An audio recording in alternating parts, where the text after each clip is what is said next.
The Central Bank of Nigeria has announced new ATM withdrawal charges, eliminating the previous allowance of 3 free withdrawals from other banks' ATMs, effective March 1, 2025.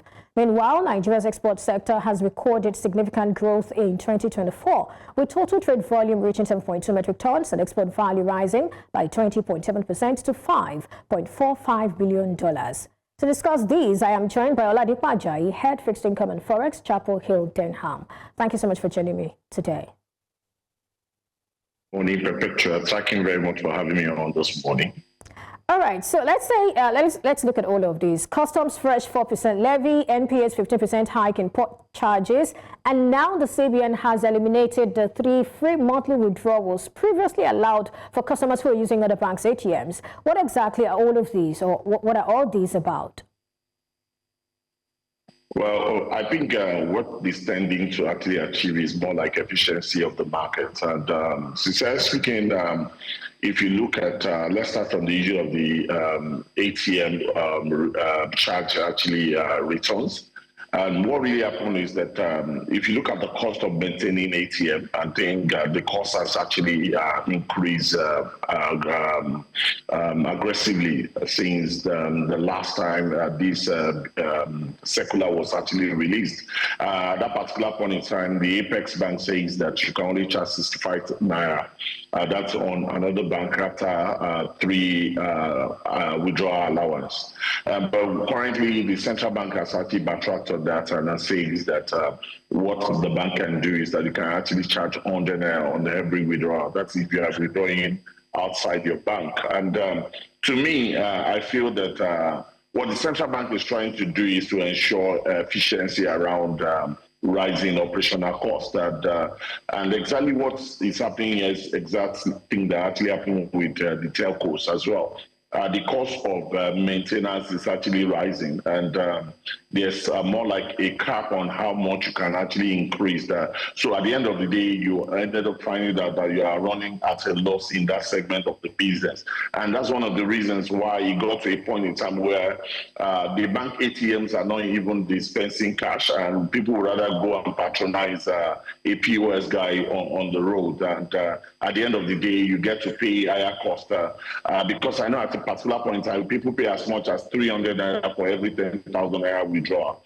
But what the central bank is trying to do is that as much as we understand that there's increased cost of maintenance, that they are trying to strike a balance between the efficiency of bank in this regard and also the cost of maintaining the, and that's how the central bank came up with this 100 naira. So what this will do to the people is that it simply means that you'll be able to actually withdraw cash easily with ATMs on ATMs across the nation. And I think that what it also means is that the off-site ATMs will also be able to actually function appropriately, considering that they now allow them to actually charge based on the cost of maintaining these ATMs. So to my mind, what the central bank is trying to do is to actually ensure efficiency of this process rather than just allowing it to be there, and you are forcing banks to actually continue to implement this and continue to run this business. And most banks will not want when they know that at the end of the day it will amount to loss on their part. So and I think it's a big decision on the part of central bank, because their core duty is to ensure that banking is made easy, and that's one of the reasons why the Apex Bank actually supported this move. Right, but are we also looking at the pressure this would put on households' wallets? I mean, there's so many things households, individuals, consumers are having to deal with at this point in time. Aren't all of this too much? And of course, the government has been talking about, some sort of, maybe I forgot the word that I'm supposed to use here right now, some form of, cushioning effect. Yeah, that's the word, some form of cushioning effect, but we're really not seeing it yet. So what's all this about, really, at the end of the day? What about the common man? What about the everyday Nigerian? The cushioning effect has to do with increasing your take-home, and that's why the federal government has done their own increase on their part, and what they did was a little above 100% increase. And another thing that the federal government did was to actually ensure allow the state government to actually make their decision. And based on what we have seen so far, we have noticed that most state government did above 100% increase. And so what this is meant to do is to cushion the effect of what is currently happening in the country. And I need to actually set these things straight here today. Let's not be realistic about most of these things. Most of these people, they are in the business to make money.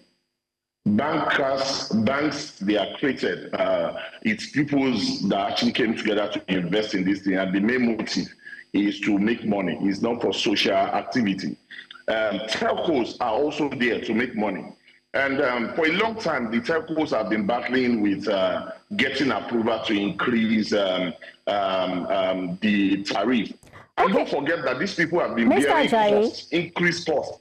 Mr. Ajayi, so based on what you just said now, this new charge now, in whose pocket is it going to? The federal government, let's say the CBN, or the bank? So are they going to share it? Is there a sharing formula? No, it goes to the hand of banks. It's just not, the banks, CBN does not not the CBN. Yeah, CBN. Okay. No, CBN does not share money with banks. This money goes to the hand of banks. This is more like the cost of managing this ATM.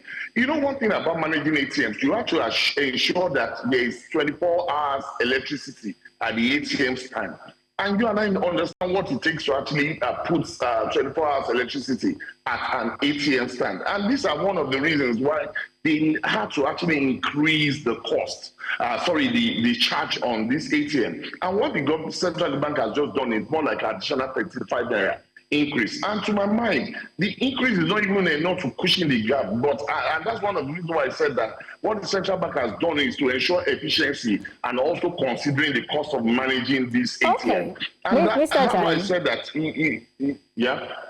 Okay, so this is it. The federal government is cushioning the impact, whatever the cost of production or cost of running the business. The federal government is helping the banks to cushion the effect by allowing them, have this. But what about the everyday Nigerian? What cushioning effect are we seeing? We're seeing an increase in levies and fares and prices. That is what we are seeing. I mean, we have a tax reform bill that is supposed to sort of offer some sort of, cushioning effect and all of that. But even that tax reform bill hasn't seen the light of the day. So that's the point. Is the government looking at this also? Yeah, I get your perspective of where you're looking at things from, and you are looking at it from the perspective of federal government. And that's why I was saying that the issue on hand about banks and telcos, they are basically not federal government issues. These are investors that have come to your economy to actually invest, or that have come to your market to invest. On the part of the government, what the government now needs to do is one way to actually find a way to improve the standard of living of people, maybe by increasing their wages furthermore. And don't forget that I mentioned earlier on that what the federal government has done in the first instance is to increase government workers' take home by at least around 100%. So what that will do is to actually cushion the effect of the current aggressive increase in prices of things around. And another thing I also think that the government needs to now do is to now look at many of the things that can actually put in pressure on the people. And one of it is food, that we all know. And just like what you said, the tax bill is still sitting with the National Assembly for final ratification before you get the final approval by the president. It's not that the fiscal policies are not doing anything around it. They are putting things in place. And I'm sure by the time the tax policy is actually implemented, a lot of people will get more like a relief. And what it simply means that a lot of traders that are currently paying taxes to local government, some of these will be things of the past. And at the same time also, there's a cover to some people that the monthly workers, there's a cover to the level of revenue that you get before you start paying tax. I think it's around 800,000 to 1 million naira per annum.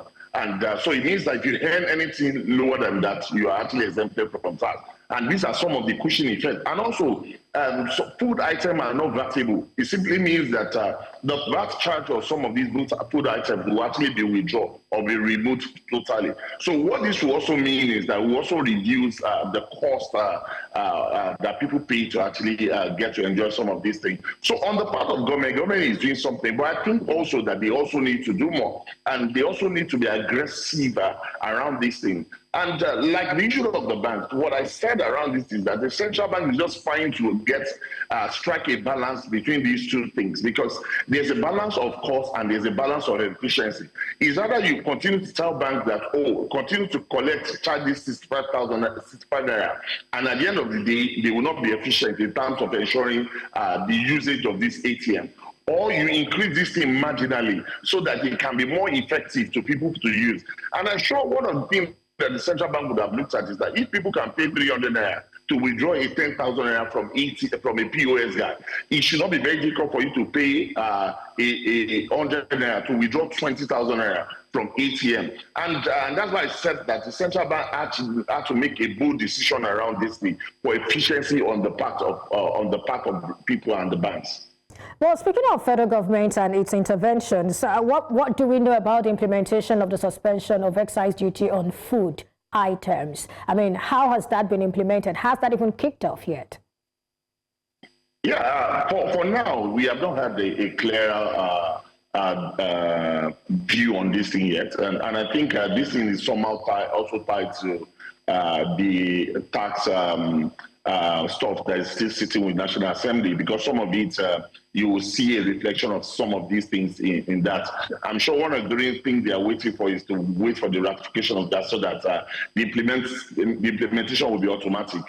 Because when you say, okay, you are just waiving, it's for a short time, but when it becomes a law, it means that it's permanent until when maybe until when that is further reviewed. But as we speak, and I agree with you that people need a lot of palliatives, and I feel that this palliative could also come in form of what the government is doing to find a way to reduce the cost that people pay for some of the things they pay for. And like I mentioned on the issue of the banks and the telcos, these are not government parastatals. These are business owners, and they have been bearing costs all the while, just as average Nigerians have been bearing the cost.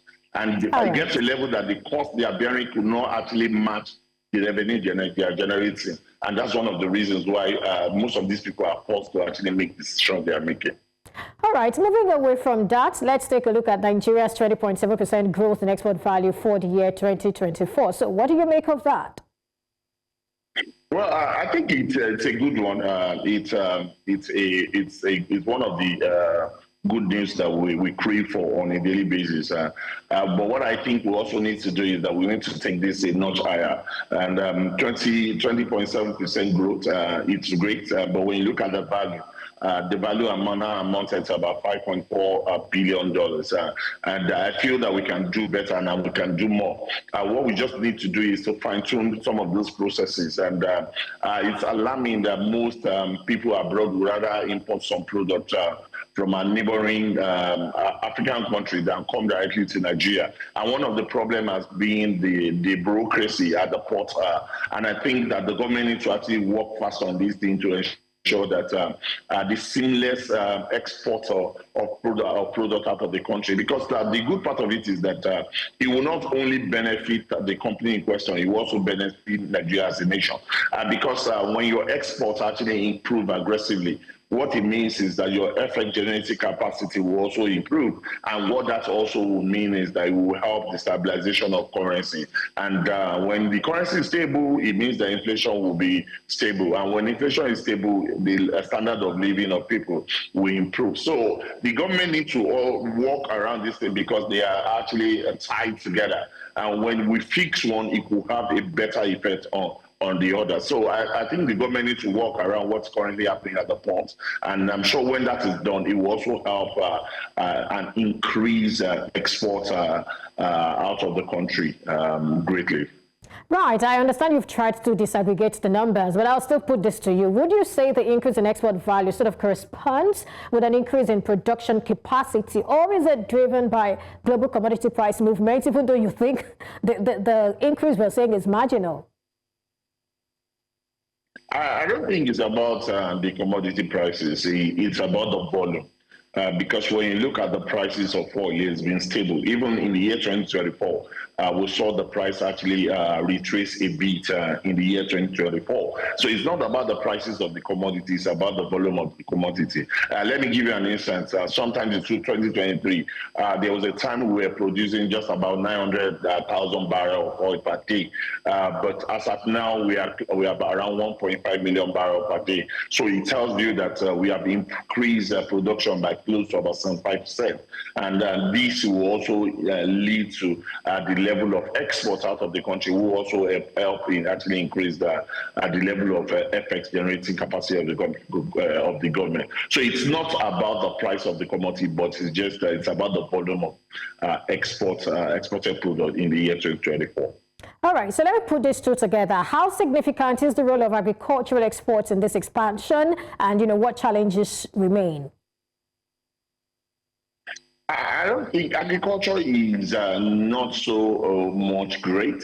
We had the cocoa seed is a part of it, and we have the sesame seed as well as part of it. But majorly, it's from oil production or produced oil, liquefied natural gas.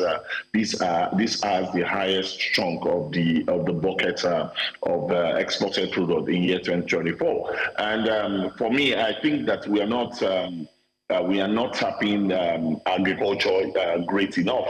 And I get what's currently happening. Perpetually, if you are having 40% food inflation in your country, it may be sometimes very difficult for you to actually be able to actually export aggressively.